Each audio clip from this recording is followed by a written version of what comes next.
مرحبا بكم.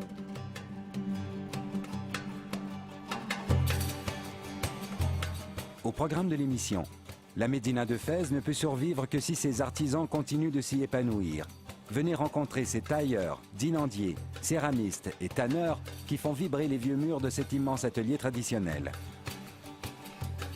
La Médina de Fès, siège de la plus ancienne université du monde, renferme des savoirs d'une richesse inouïe et ses vieux manuscrits ont inspiré la vocation de calligraphe à notre jeune ami Mohamed Cherkaoui. La Médina de Fès rassemble chaque année des intellectuels de tous les pays et de toutes les religions autour du festival de la culture soufie, une grande tradition musulmane. Mais tout d'abord, la Médina de Fès, patrimoine de l'humanité, est un trésor extrêmement fragile sur lequel veillent les équipes de M. Fouad Serrini pour le bénéfice de ses propres habitants. Al-Médina est le nom de la ville sainte d'Arabie Saoudite où le prophète Mohammed a réuni ses disciples à l'aube de l'islam. Par tradition, le mot Médina évoque la partie historique de toutes les villes du monde musulman. La Médina de Fès est un monde en soi, un trésor pour l'humanité tout entière et un milieu de vie fragile pour ses 120 000 habitants.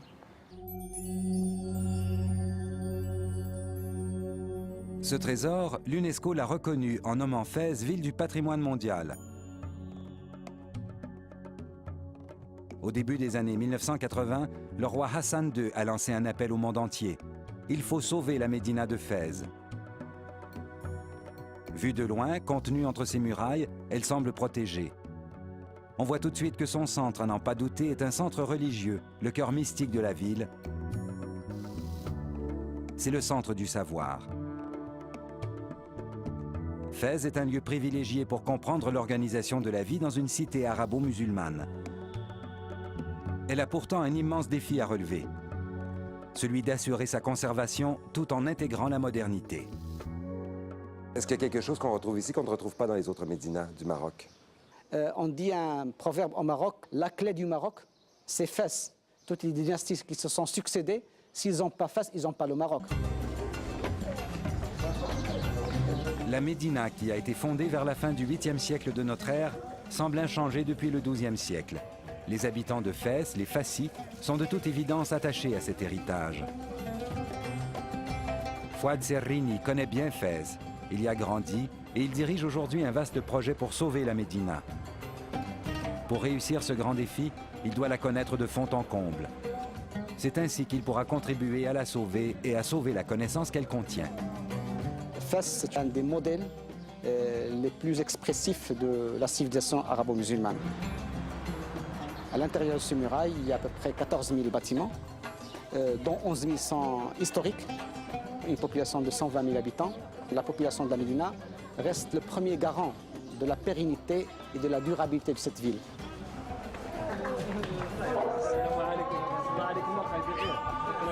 Cette population, en s'attachant à son patrimoine, à son héritage, à sa culture, elle continue à utiliser tous les équipements historiques qui ont toujours cette présence au sein de la vie communautaire. Mais ce qui était autrefois la ville n'est maintenant qu'une petite partie d'un vaste ensemble. Cette Médina qui était la ville, maintenant elle n'est plus la ville. C'est 350 hectares parmi les 10 000 hectares de l'agglomération de Fès. Du haut de la colline où se dresse le tombeau des Mérinides, que le temps a dépouillé de ses marbres et de son ancienne splendeur, on aperçoit la partie la plus ancienne de la muraille de la Médina. Ce qui frappe mon regard d'étranger, c'est cette présence de murs. On sait qu'en France, par exemple, toutes les villes étaient emmurées. Donc on pourrait dire que la fonction défensive des murailles a été remplacée par une fonction hygiéniste, en quelque part, puisque la muraille empêche la pénétration d'une modernité qui n'aurait pas sa place. C'est vrai que quand on a une muraille, c'est déjà une force dissuasive pour ne pas avancer n'importe comment, pour ne pas faire n'importe quoi autour de la Médina. سلام الله عليكم، مرحبا بكم أعزائي عزيزتي ضمن هذا الخاص الذي من خلاله سنطرح ظاهرة البنايات الآيلة للسقوط بمدينة فاس. لهذا الغرض يحضر معنا داخل الاستوديو السيد فؤاد السرغيني مدير وكالة تخفيف من الكثافة وإنقاذ مدينة فاس. فسي فؤاد السرغيني، ظاهرة البنايات الآيلة للسقوط على صعيد مدينة فاس هي تستفحل يوما عن يوم، فهناك مخطط استعجالي لمعالجة هذه الظاهرة. على صعيد وكالة تخفيف من الكثافة وإنقاذ مدينة فاس. أولا ليس هنا إلا أن نتقدم بأحق التعازي للضحايا والعائلات الكارثة اللي وقعت أو الأمس في حي الشنابليين. وهذه من طبيعة الحال من ضمن الأمور اللي منتظر أنها تقع، لأنه الاشتغال ضمن كما قلت الاشتغال ضمن 4000 بناية اللي منها 1800 في وضعية حرجة. Fouad Serrini travaille dans l'urgence. Partout, il doit identifier ce qui doit être fait pour que les maisons ne tombent pas en ruine. On devrait se mobiliser pour empêcher à ce que les structures tombent sur les têtes des gens. Si nous sommes là pour réhabiliter la Médina, on ne peut pas chanter aucune chanson si on a des gens qui meurent. Alors, ville patrimoine mondial, ville de l'humanité, etc. Et on a des gens qui meurent dans la Médina, c'est inacceptable. On dit que si quelqu'un est tué, c'est comme si on a tué toute l'humanité. C'est d'ailleurs dans le Coran. La Médina que nous découvrons aux côtés de Fouad Serrini repose sur une organisation où toutes les classes sociales se côtoient dans la fraternité. Mais dans chaque ruelle, les rencontres confirment l'attachement des Fassis pour leur ville, mais aussi pour les maisons qu'ils habitent, souvent depuis de nombreuses générations. Aussi la valeur de la cohésion sociale. Dans la Médina, on ne peut pas trouver un espace réservé pour les riches et un espace réservé pour les pauvres. Vous avez vraiment une certaine mixité.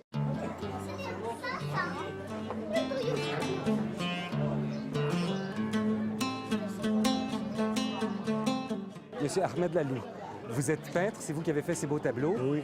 C'est vous qui habitez la maison en restauration. Je suis né dans cette maison. Vous êtes content donc que quelqu'un vous aide à restaurer votre maison parce que vous y êtes attaché à ça.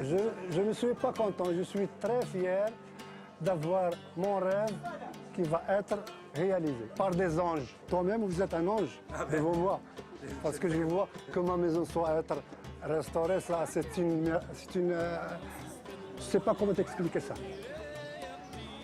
Ma vie ici, c'est une vie pleine de richesses de cœur. Moi, je suis attaché avec la maison tant que je mors dans la maison. Et vous n'êtes pas le seul à Fès, dans la Médina, parce qu'il y a beaucoup de gens comme vous qui veulent rester ici parce que c'est leur vie, parce qu'ils aiment vivre ici.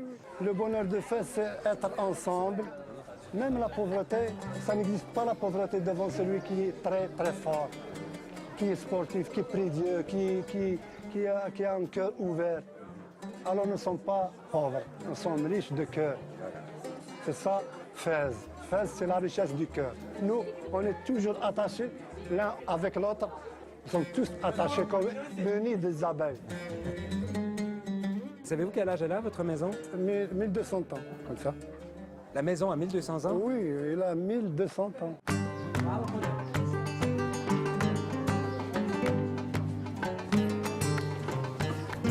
Comment vous avez appris votre métier de peintre?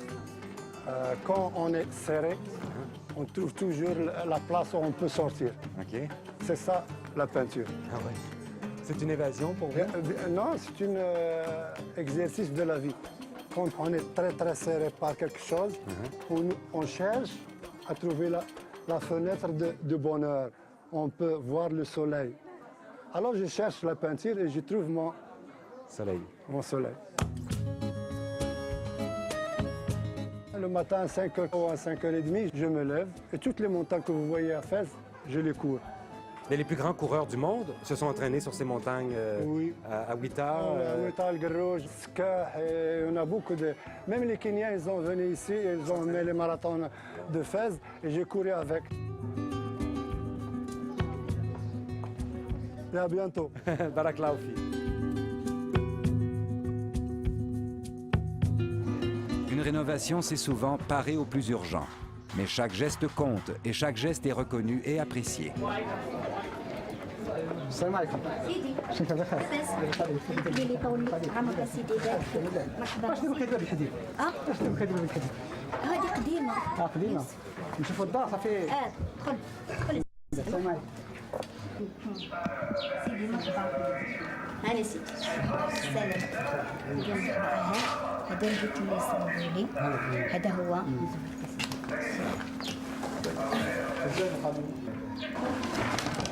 هذا الحيطه سيدي اللي نصلوا مازال كي كنعظم كاع الشارع. نعم سيدي وصوبوا لي السقف. هذا البيت عندي وهذا البيت هذا وعندي سيدي هذا النبح هذا. Cette image, c'est la Médina pleine de pauvreté, tout était dégradé, rien ne peut être sauvé. Donc cette image qui était constituée de façon négative, il fallait à un moment s'arrêter et dire voilà, il faut qu'on sache exactement quelle est la dimension de tel ou tel problème. اي حمل والدي حمل والدي كثر خيركم. الله ينصر سيدنا ينصر سيدنا ويخليكم لنا.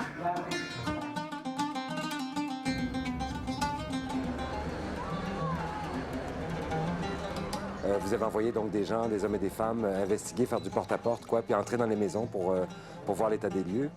Nous avons une chance de travailler avec et pour une population qui est très recevante. Donc, on l'a constaté nous-mêmes. Oui. Salam alaikum. Ce sont vos deux enfants. Ah oui. Ouais.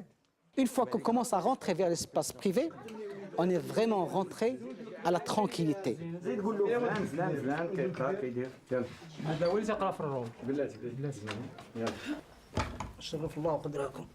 Assis en tailleur. On est au cœur d'une ville de 150 000 habitants puis on n'entend rien. Et ça fait partie de la qualité de vie.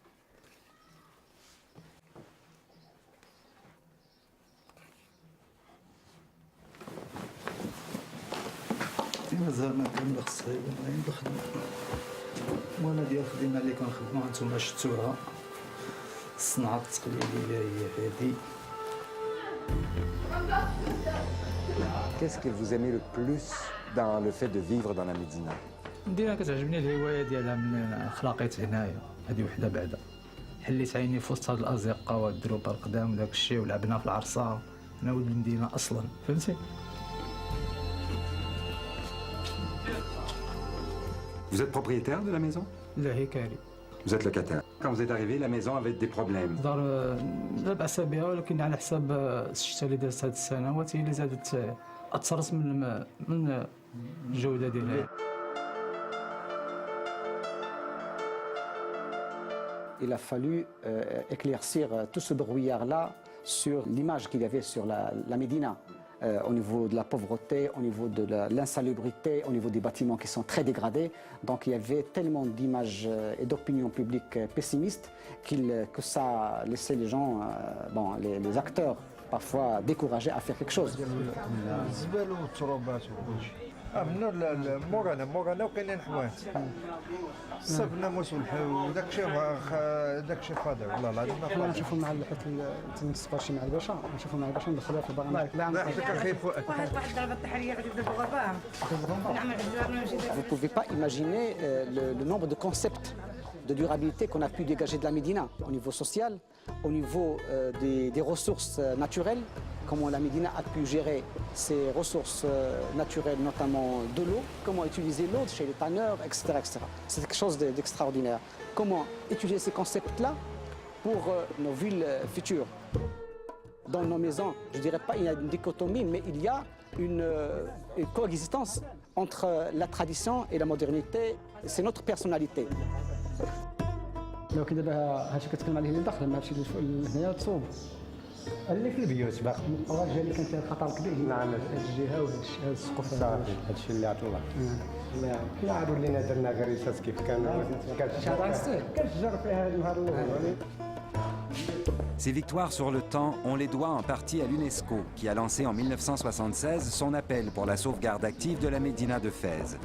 Mais aussi à feu Sa Majesté le roi Hassan II, qui a adressé une lettre historique demandant que la Médina de Fès soit considérée comme une priorité nationale. Le Maroc, avait-il écrit, doit demeurer le pays de l'authenticité véritable, le vrai chemin qui mène à la réalisation des ambitions de notre siècle de progrès et de prospérité. Dans cette lettre-là, il a ordonné à son gouvernement de prendre parmi ses priorités la sauvegarde de la ville de Fès. Cette lettre a précipité le classement de Fès en octobre 1981. C'était une vision de développement économique et social d'une certaine population dans une enceinte ou bien dans un récipient d'histoire, de culture et de patrimoine. C'est de cette mobilisation qu'est née la DER Fès, l'agence de développement et de réhabilitation de la Médina de Fès. Et donc, on en arrive maintenant au mandat de la DERFES, dont vous êtes le directeur général. On a bien mis la table, je crois, pour définir qu'est-ce que la Médina et quels sont les problèmes que le temps a infligés et que les changements mondiaux ont infligé à cette Médina. C'est une agence qui a été créée dans le cadre de la stratégie de sauvegarde de la ville de Fès, cette stratégie qui a été tracée au milieu des années 80. À son apogée, la Médina a connu combien d'habitants, la plus grande quantité d'habitants qu'elle a renfermée? C'est dans les années 80, c'est autour de 180 000 habitants. C'est quand même trop. Sur le sigle de la DERFES, on remarque agence de dédensification. Maintenant, vous appelez ça agence de développement. Oui, mais parce qu'à l'époque, il fallait aussi diminuer la pression démographique. Le seul moyen pour le faire, c'était d'installer un système d'information géographique qui était à l'époque quelque chose quasiment inexistant dans les villes historiques. Ceci nous permettrait d'abord de connaître bien la Médina. Donc ça nous permettait d'avoir l'information sur les 14 000 bâtiments de la Médina dans les 11 000 historiques, et puis d'éviter d'avoir de collecter ce qu'on appelle les cimetières d'information. On doit savoir si c'est une maison ou un draze ou un mausolée ou des latrines ou une mosquée, etc. Par rapport au statut foncier, à la valeur culturelle, à l'état physique. Le système nous a permis d'ouvrir des champs d'investigation à travers l'enquête de base pour pouvoir prendre plus de détails sur un thème donné. C'est un système qui nous permet d'abord de bien connaître la Médina et qui nous aide à tracer les stratégies et à monter aussi les projets. C'est aussi un outil de management de la Médina. La Médina, je la vois un peu comme c'est un organisme vivant. C'est une grosse bête qu'il faut soigner. C'est un tissu, c'est très organique. Quand on voit la carte de restitution, c'est pratiquement un tissu biologique dans lequel l'unité qui est la bâtisse est notre unité d'information. On peut faire un petit zoom. En zoomant, on voit en plus en détail la bâtisse. Et chaque bâtisse, il contient les informations qu'on a vues sur l'affiche. C'est une photo aérienne qui a été transformée en image ou bien en plan vectorisé. C'est un système qui nous permet d'avoir le maximum d'informations presque sans limite par rapport à une bâtisse. Par la suite, on peut rentrer pour voir certains détails même d'architecture. On rentre dans la parcelle, on a le plan. On rentre dans le plan, on a les détails de la façade. On rentre dans la façade, on a les détails du zellige et de la décoration.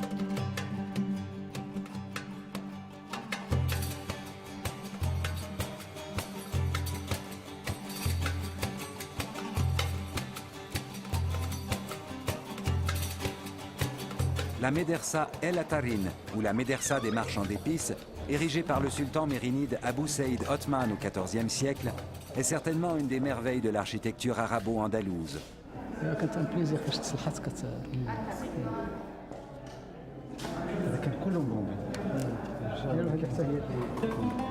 Voilà certainement pour Fouad Serrini une source formidable d'inspiration. Avec la restauration, les éliges polychromes et les linteaux en bois de cèdre retrouvent leur éclat d'origine. Au Maroc, les médersas accueillent les étudiants venus de la cité et d'ailleurs. Et Fès, ne l'oublions pas, est avant tout ville de savoir.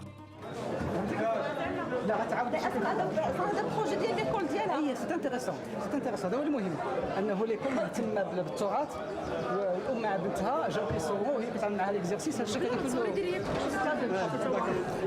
le marché aux épices de Fès, autrement dit sur la table.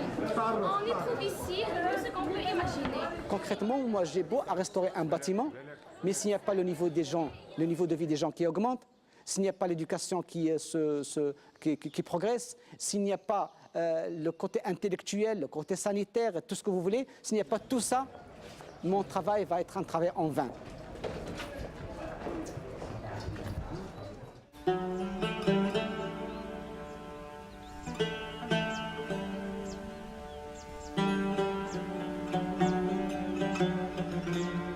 Au cœur du Maroc, entre les terres fertiles et les forêts, les caravaniers de l'intérieur du pays venaient à Fès, qui était le centre des activités commerciales et artisanales les plus florissantes. Ibn al-Khatib disait que Fès faisait pousser la fortune. La ville était une ville productive, on produisait beaucoup de richesses. Et la Médina n'est pas seulement un lieu physique où les gens vivaient, c'était un système... Une organisation sociale. De corporations, de métiers qui sont le nerf économique de la ville, qui sont bien organisés, bien élus au niveau de façon démocratique, et puis la société marcher comme ça. Et puis la société donnait de son meilleur. Les commerçants de produits de luxe arrivant à Fès se rendaient au Fundouk El Najarin, ancien entrepôt de marchandises et lieu de négoce construit en 1711 sous le règne du sultan Moulay Ismaël. Le Fundouk est devenu monument historique en 1916, puis inscrit au patrimoine mondial de l'UNESCO. Sa restauration s'est inscrite dans le projet global de réhabilitation de la Médina de Fès. Aujourd'hui, c'est un musée spécialisé dans les arts et métiers du bois, qui témoigne de l'attachement des Marocains pour ce travail, qu'il soit domestique, architectural ou liturgique. Cette passion pour le bois, Fouad Serrini la partage en nous invitant sur les lieux de son enfance. Tout ce que je vois là, je le voyais quand j'étais très jeune, très petit. Je le voyais très très grand. Et quand je finissais mes petits cours d'enfant, je venais au musée ici parce que mon père il travaillait comme directeur du musée. Je croyais que c'était même chez nous, jusqu'à ce que j'ai grandi. Et j'ai compris que mon père il était fonctionnaire de l'État, du ministère de la Culture. Je m'appropriais tous ces espaces que je considérais comme chez moi. Cette maison qu'il croyait être la sienne illustre bien cependant la conception de l'habitat dans le monde arabo-musulman. Le mot même du logement ou de l'habitat en arabe, as-sakan, ça veut dire littéralement la tranquillité. Donc on est soit chez soi ou on ne l'est pas. C'est très important. La conception de la maison traditionnelle, c'est qu'une fois rentré chez soi, on est rentré dans son intérieur. Quand on rentre chez soi, à l'intérieur, on s'éclate parce qu'on vit là-dedans. On vit avec sa famille, on vit avec sa femme, on vit avec ses enfants, donc on doit vivre le plus agréablement possible. D'où l'exubérance de la décoration marocaine. Voilà, à tel point que certains interprètent cela comme le paradis de l'au-delà qui est sur Terre. Parce qu'il y a même plusieurs conceptions du paradis qui sont décrites dans le Coran, qu'on retrouve dans ces maisons-là, comme si les gens précipiter le paradis de l'au-delà. Il se donne un avant-goût, voilà. Il se donne des prémices. Ouais. On profite du passage au musée Batha pour visiter l'un des grands artisans de la marqueterie. Nous avons le maître Qadiri et le maître Ben Slimane, qui sont des gendres de la même famille, qui continuent à assurer la pérennité de ce métier-là. Alors ça, c'est la sculpture minuscule sur le bois de noyer. Sculpture avec calligraphie. En arabe, c'est Al-Mulku Lillah Al-Wahid Al-Qahar. Ça veut dire que la royauté appartient à Dieu le grand puissant. La première étape, on fait un logement pour incruster les différents morceaux de bois. Et voilà les étapes, et ça c'est fini. C'est un couteau marocain, pas suisse. Oui, il y a une seule lame. Donc vous avez il y a de glorieux clients pour ces coupes papier dans l'histoire du Maroc. Ils sont partout dans le monde, ils voyagent beaucoup. Ouais. Qui vous a appris votre métier? C'est le père spirituel. D'accord, il travaille encore avec vous aujourd'hui, il veille toujours sur son fils spirituel. Il m'a transmis le savoir-faire, vraiment, ça se passe de tout commentaire. C'est le grand maître, Mohamed Qadiri, qui était là depuis l'ouverture du musée. C'était les années 1930. C'est le début de ce travail ici dans le musée Batha. J'avais aussi une responsabilité de prendre la relève, la continuité, parce que sinon ça s'arrête. Il n'y a pas beaucoup de candidats? Non. C'est une tradition dans un cadre familial, alors il faut continuer. Le jeu d'échecs aussi, c'est vous qui l'avez fait évidemment? C'est une commande qui prend 2 mois de travail. C'est un chef-d'œuvre, c'est unique. Ça, c'est les pièces sculptées et marquetées. Il y a des règles, bien sûr, dans le travail de marqueterie, il faut les respecter, mais... Il y a votre fantaisie quand même là-dedans. Bien sûr, il y a toujours les fantaisies, il y a le travail selon l'inspiration du jour. On ne cesse pas de créer. Ça, c'est les différents essences de bois utilisés. C'est des couleurs naturelles. C'est des bois qui sont maniables pour la sculpture minuscule. Le fil de bois est très fin. Des maîtres avec le roi Mohamed V. Il admirait beaucoup ce travail. Cet atelier, c'est une faveur qui a été accordée par le roi Mohamed V pour cette famille. Ah oui. Oui.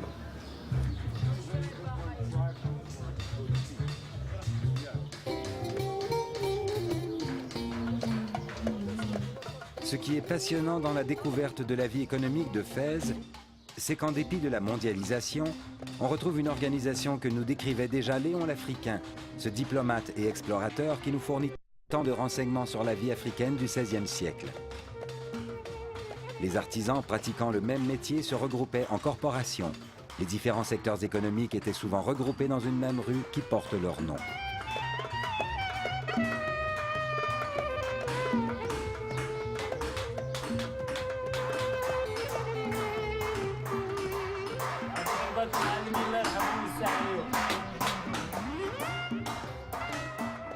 Par son métier de dinandier, Moustabchir Jamri imprime aux objets en métal des motifs d'une si grande beauté que ces artifices deviennent absolument nécessaires.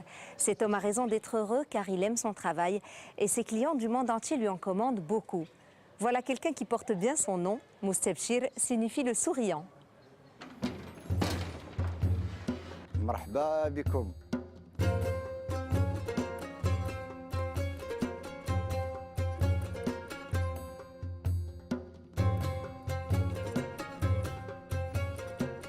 J'aimerais savoir qu'est-ce qui est écrit au-dessus de vous sur la pancarte. مكتوب السكوت شكرا. لأن الإنسان فهمتي كنت يخدم شي حاجة كأنه كيعبد. كأنه في العبادة تيخصو داك العمل ديالو يخلص ليلو باش يربح فيه. هذا كيخصو يكون ساكت ملي كيسكت كيعطي عقله العمل ديالو اللي هو تيخدم فيه. اما الا ما كان كيهضر غادي يبقى يهضر على شي حاجه اللي هي خارجه عن النطاق ديال الخدمه، ولا خارجه عن النطاق ديال الخدمه الانتاج ما غاديش يكون مزيان. الحرفه ديالنا حنا الصناعه التقليديه ديال النحاسيات اولا ديالها كنا كنصوبوا المسائل ديال الصينيه ديال العماره اللي فيها البراد.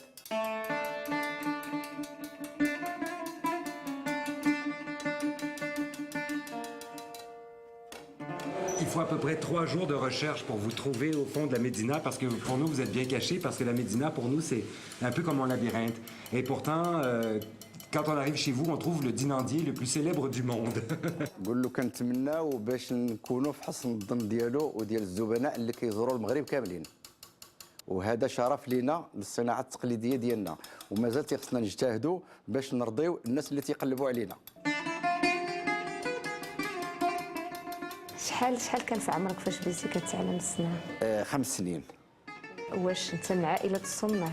من عائله الصناع. كيفاش تتلاحيتي لهذا الميدان هذا؟ لان كنت كنهواه، انا كنت كنمشي النحاس كان واحد الدار واحد نعمل معاه جنب هنا كان كيصوب النحاس، وانا كنت كنعشق النحاس، داك النحاس اللي كيرميوه كنمشي نلقطو وكنجمعو كنجيبو عندي ونخبعو، حتى وليت كنمشي لذاك النحاس وكنقش فيه.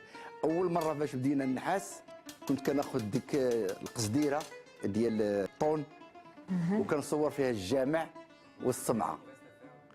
زوينه. لا زاهد.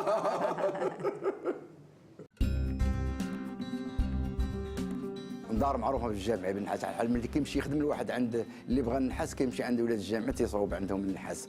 وكان كمثل الصناع، كاين عائلات من اللي متبعين الحرير، كاين عائلات بحال مثلا دريسيين او صقليين، حنا متبعين النحاس. عرقتيني. عرفتيها؟ Tu l'as fait suer. À vous aussi, parce qu'il faut qu'on soit intelligent devant autant de talent. قال لك خصو يكون، قال لك حتى انت راسك خفتي، لانه هو خصو يكون قدام هذه الموهبه ديالك، خصو حتى هو يبان بانه شويه ذكي. لا قل له هو ذكي تبارك الله عليه، فهمتيني، بما انه كيبحث على الصناعه التقليديه، فهمتيني، فهو ذكي. والصنايعيه ما كيعرفوها الا الذكاء، الناس اللي ما تعرفهاش ما كيعبيشها، لان الفن ماشي اي واحد تيكون دابا شي واحد دايز وتيوقف كنعرفوه ان قاصتو ديك الفن، واللي تيكون مسكين ما كاينش كيدوز حداها وما كيعرفهاش ما كيشوفهاش. دابا انت واش صنايعي ولا فنان؟ انا صنايعي وفنان. ما انا ما قلتش، انت اللي قلتيها. انا صنايعي. احنا لازلنا في البدايه، احنا مازالين كنتعلموا، احنا الان واخا الانسان كل نهار والا كيتعلم شي حاجه جديده في الصنعه، لان الصنعه بحر. ومنين كنتعلموا من عند الزبناء ديالنا. داكشي علاش كاتب متدرج في الطابليه ديالك؟ كنتعلم. Alors, il m'a dit... Mutadarrij, ça signifie stagiaire. Et monsieur Jam'i m'a dit qu'il est toujours en train d'apprendre. Si Jam'i, ما قلتيليش شحال من عام وانت في الصنعه؟ هذه 45 عام فازيد. وانت 45 عام باقي كتطمح انك تزيد تعلم؟ لا انا عاد كنتعلم الحقيقه الا كان هو الا مشيت زلت من الصنعه ديالي يمكن يوقف العمر ديالي. السي عبد الرحمن من المعلمين الكبار ديال مدينه فاس في المجال ديال الخناجر تقليديا، المسائل ديال الفضه ديال النقره، الكماله ديال الشياكه.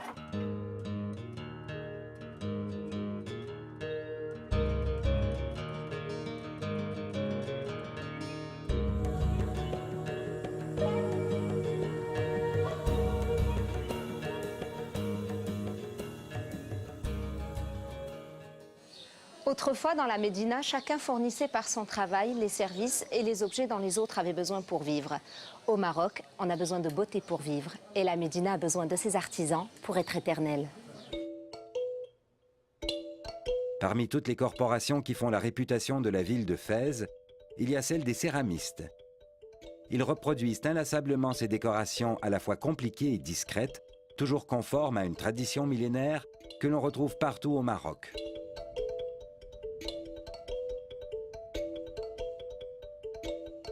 On dit que c'est à Fès que l'industrie de la céramique était la plus florissante. Ces carreaux manipulés un à un avec soin deviendront les éliges polychromes et se combineront les uns aux autres selon des tracés géométriques complexes. Léon l'Africain nous apprend que bien avant le XVIe siècle, il y avait déjà un quartier des céramistes à Fès. Un recensement datant du XIIIe siècle nous apprend en effet qu'à cette époque, 124 ateliers de céramistes exercent dans ce quartier.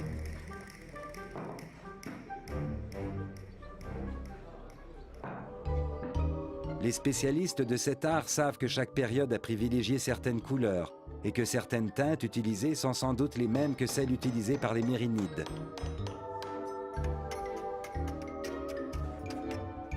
Aujourd'hui, la palette de couleurs comprend des couleurs vives et les compositions peuvent ainsi varier à l'infini.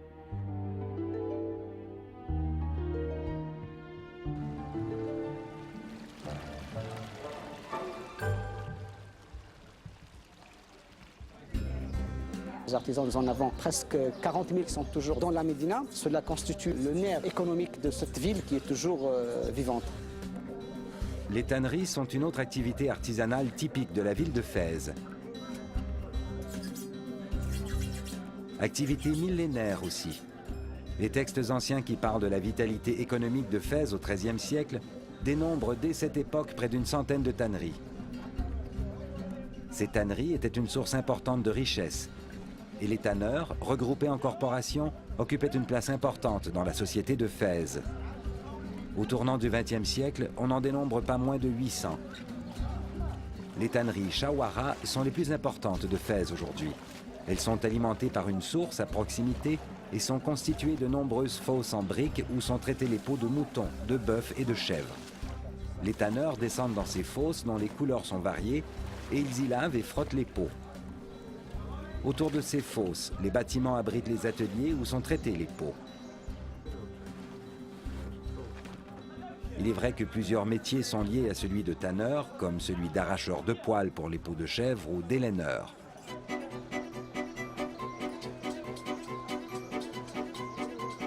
La production de tanneries de Fès était pour une bonne part employée sur place par les cordonniers, les sacochiers, les bourliers, les selliers et les autres fabricants d'objets en cuir.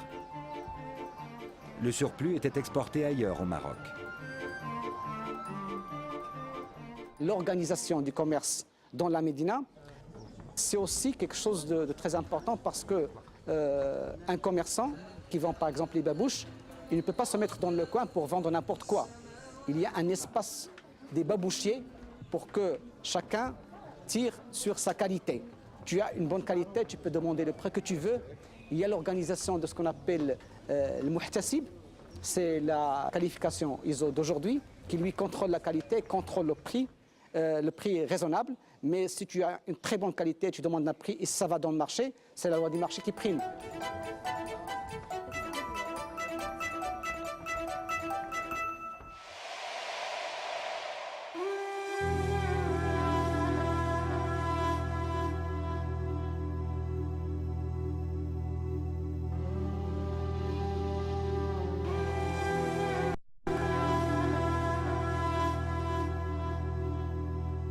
choisir un métier pour la beauté du geste. C'est ce qui a incité Mohamed Cherkaoui à embrasser la carrière de calligraphe. Ce jeune homme de 28 ans nous a éblouis par son talent, mais il croit humblement ne pas avoir trop de toute une vie pour perfectionner son art. Vers ces temps-là, écrire un caractère, c'était comme de la musique.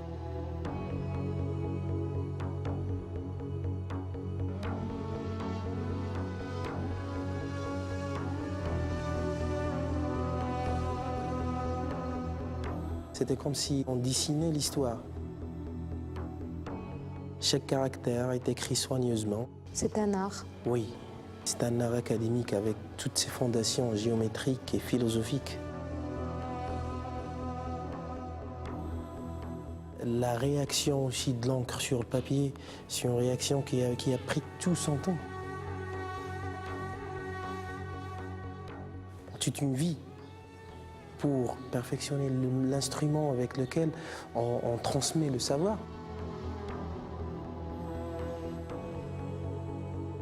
Il y a une grande démarche spirituelle dans le travail du calligraphe. Oui.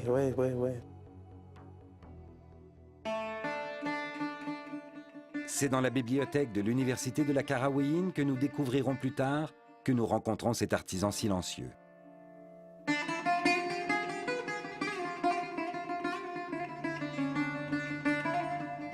De quoi est faite cette encre? Pour l'encre, il y avait plusieurs recettes. Des recettes que il y a des calligraphes qui le gardent comme un secret, où on utilise souvent des matières organiques, par exemple le noyau des dattes, le broc de noix, la carcasse des grenades, qu'on fond de couleurs. La gomme arabique qui joue le rôle de vernis, qui donne plus de brillance à l'encre. Et puis, on a aussi le miel qui joue le rôle de conservateur et qui conserve l'encre sur papier pour des siècles et des siècles. Est-ce que vous êtes ému à la vue de ces manuscrits qui ont traversé les siècles pour pouvoir s'offrir à notre regard aujourd'hui? Alors pour moi, ça me fait voyager vers ces temps-là. Il y avait des règles d'harmonie, des règles... Bien sûr, là on parle de règles géométriques pour écrire une lettre d'une manière indépendante. Et on parle aussi du rythme interne. Un rythme que le calligraphe essaie de créer dans sa composition pour qu'elle ait un certain effet. Sur le travail final. Oui. Est-ce que vous savez qu'est-ce qu'il vous reste à apprendre pour devenir un malem calligraphe? Je sais pas, peut-être la philosophie de vivre. Ah ouais? Je me qualifie pas d'un calligraphe, mais plutôt d'un modeste apprenti devant le seuil des grands maîtres. Parce que je suis toujours en cours de formation, cours d'apprentissage, un apprentissage qui va durer toute la vie. La place sociale d'un calligraphe, elle est aimée partout. Tout le monde l'aime. Oui. Ah, tu peux me faire un petit verset de courant. Est-ce que vous avez une adresse électronique? Oui. Ah oui, vous arrivez à communiquer avec un clavier quand même. Vous n'êtes pas terriblement frustré? Non, j'essaie toujours de suivre l'air du temps. Oui.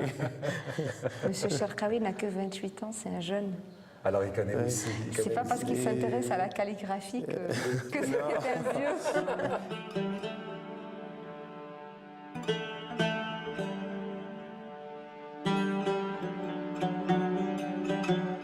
La plus ancienne université du monde se trouve dans la Médina de Fès. Et c'est une femme qui l'a fondée. Bienvenue à la Qarawiyyin.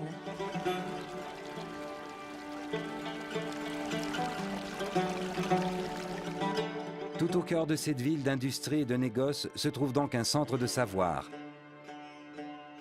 Les artisans et les commerçants vivent donc tout à côté de ce milieu intellectuel. Et on entend même les dinandiers qui œuvrent à proximité.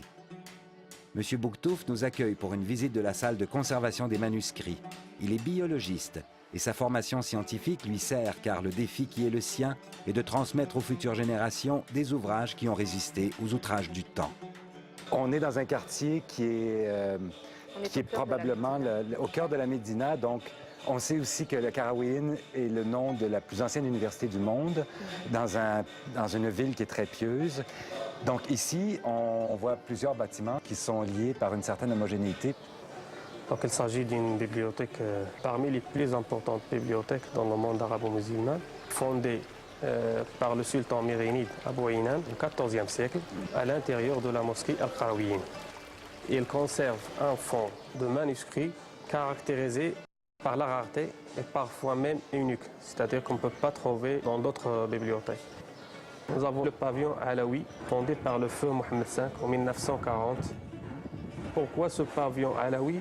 Parce qu'au début, la bibliothèque a été fondée à l'intérieur de la mosquée. Et pour que tout le monde puisse bénéficier de ce fonds de manuscrits, le feu Mohammed V a ouvert une porte à l'extérieur de la mosquée pour que tout le monde puisse accéder à ces manuscrits et à ce fonds. Pourquoi est-ce qu'ils sont aussi rares, ces manuscrits? Ils ont été à la possession des sultans. Ils étaient au début dans des bibliothèques royales. Après, les sultans ont donné ces bibliothèques à la bibliothèque qarawiyyin. Ce fonds de manuscrits, il concerne toutes les disciplines. Par exemple, ici, un manuscrit dans la médecine, dans la composition des médicaments plutôt. Ah oui. De Galinus. Ah oui, le Galien est un des pères de la pharmacologie. Oui, exactement. Le Maroc est un pays de belles choses, mais c'est vous qui veillez sur le trésor le plus fragile par définition. La dernière restauration a été achevée en 2004. À ce moment-là, ils ont fondé une salle de conservation avec un conditionnement bien précis, avec des portes blindées, avec un système de sécurité. Tous les manuscrits de la bibliothèque ont été microfilmés, donc la consultation se fait à l'aide de ce microfilm. C'est un sentiment de vive émotion que je suis en train de ressentir puisque je suis en présence d'une copie rare, unique, un traité de médecine d'Ibn Tufayl qui remonte au XIIe siècle. Vous avez parlé de la rareté de ce manuscrit. Est-ce que vous pouvez lui donner une estimation? C'est inestimable. Ça n'a pas de prix? Non, non. On raconte qu'un médecin pneumologue français a été bouleversé de retrouver en 1987 des informations très précises dans ce traité du XIIe siècle, corroborant ses propres recherches sur les relations entre la circulation sanguine et la tension artérielle. La vieille ville de Fès, l'une des 4 capitales historiques du Maroc, est réputée pour ses nombreuses médersas et mosquées qui lui confèrent un caractère de sainteté. Et c'est dans ce cadre idéal qu'un intellectuel a mis sur pied le Festival de la culture soufie, occasion pour des gens de toutes les confessions de célébrer ce qui les unit. Ce n'est pas par hasard que nous avons croisé Fawzi Skali au musée Bata. Il est anthropologue, sociologue et amoureux de la culture soufie. Il est né à Fès et il a étudié en France. Le président de la Commission européenne l'a nommé membre du groupe des sages. Il organise de nombreux événements, comme le festival de musique sacrée. Son objectif est de mettre en contact les cultures. Le festival de Fès de la culture soufie attire de grands intellectuels du monde. Ils sont venus aujourd'hui parler de la relation entre l'art et la spiritualité. Pour Fawzi Skali, ce dialogue entre les cultures, il est d'une immense actualité.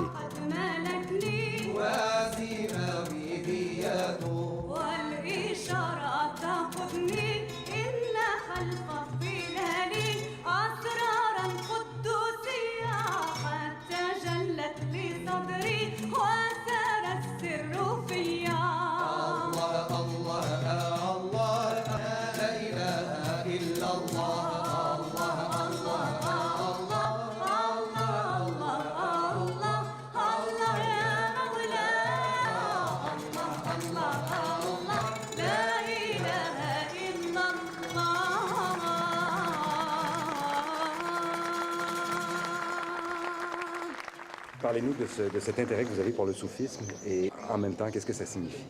Il y a eu, dans les années 90, ce déclenchement de la guerre du Golfe qui a été un véritable choc pour beaucoup de personnes parce que c'est ce que d'ailleurs, un petit peu plus tard, on allait intituler le choc des civilisations ou des cultures. On avait tendance, forcément, dans cette espèce de choc, à caricaturer les cultures, à stéréotyper les cultures et à les réduire aussi dans ce qu'elles ont de plus extérieur. Et donc, il me semblait qu'il était nécessaire d'amener à témoigner de cette dimension spirituelle, culturelle de l'islam, civilisationnelle de l'islam, qui est une religion, évidemment, qui est ouverte à l'universel, qui est ouverte à la diversité des cultures, qui promeut les valeurs de la paix. Et tout cela n'était pas du tout perçu, en tout cas dans le langage médiatique.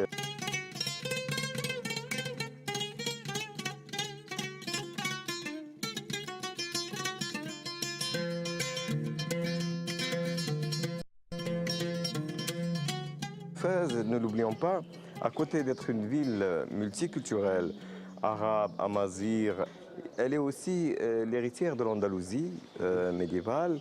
Et donc, il y a cette propension naturelle à faire rencontrer les différentes cultures et les différentes Attirer religions. les meilleurs de chaque culture aussi. Voilà. Et donc, c'est cela la civilisation. C'est cela le creuset civilisationnel. C'est de pouvoir, en quelque sorte, faire de la gastronomie, si je puis dire, civilisationnelle, c'est-à-dire mettre ensemble des choses et en tirer le meilleur. En tirer un sens de convivialité, un sens du mieux vivre, de l'art de vivre aussi. Les Fassi en savent un bout sur l'art de vivre aussi. Mais c'est très important parce que c'est cela l'âme d'une civilisation.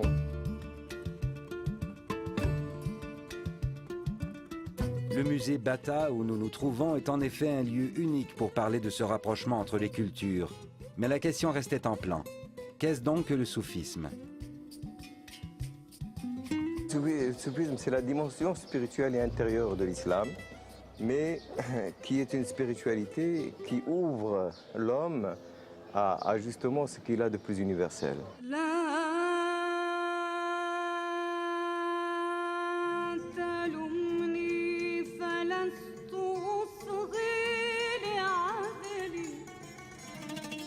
Les invités prestigieux ont échangé sur le thème de la spiritualité dans ces lieux inspirants.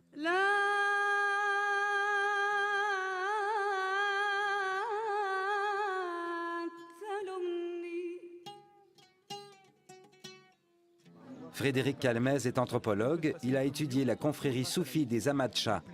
Et en tant que musicien, il participe à tous leurs rituels. Le Maroc se modernise de façon ininterrompue depuis très longtemps. La scolarisation, l'exode rural, la disparition des corporations, la transformation des métiers, de l'habitat, a petit à petit transformé la vie de quartier, les aspirations des uns et des autres. Et avec le temps, eh bien, les confréries ont perdu leurs membres. Eh bien, cette même modernité, paradoxalement, elle a permis quelque chose de nouveau, elle a permis un souffle nouveau, elle a donné de nouvelles opportunités à ceux qui étaient en train de disparaître. D'un seul coup, se sont retrouvés sollicités dans le cadre de festivals, à la télévision, dans le cadre d'un intérêt nouveau pour ce que l'on appelle le patrimoine immatériel, le patrimoine culturel et spirituel. Toward the end of his life, an American writer who was a Trappist monk named Thomas Merton became very interested in Sufism. He himself tried to listen to the Sufi tradition through the poems and the writings of Ibn Abbad, here in Fez. And he wrote a very long poem called Readings from Ibn Abbad. Yes, and I will read just one tiny little piece of it for you, okay? To a novice, be a son of this instant. It is a messenger of Allah, and the best of messengers is one who announces your indigence, your nothingness. Be a son of this instant, thanking Allah for a mouthful of ashes.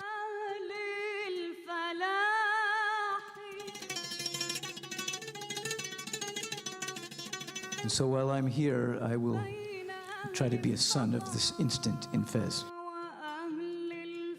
Christopher Merrill enseigne à l'université d'Iowa aux États-Unis. I need this American answer to my Canadian question. Since we come from a very similar cultural background, can you tell me what is Sufi about, please? What is Sufi about? Oh, you shouldn't ask an American. At the center, it seems to me, of Sufism is the desire to be present with God. I also understand that it will take a lifetime of study and reflection to really know anything about what is a glorious religious tradition.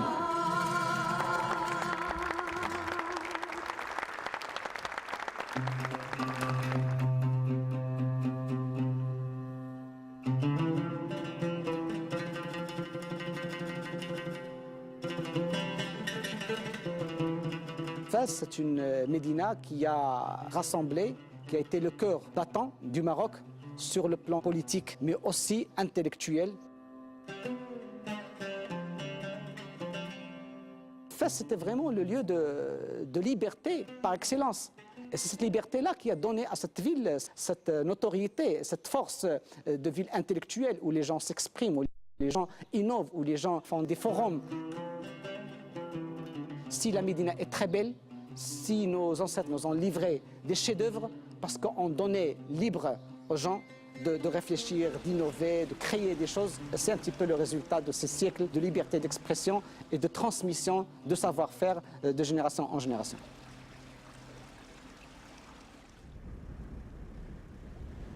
مرحبا بكم.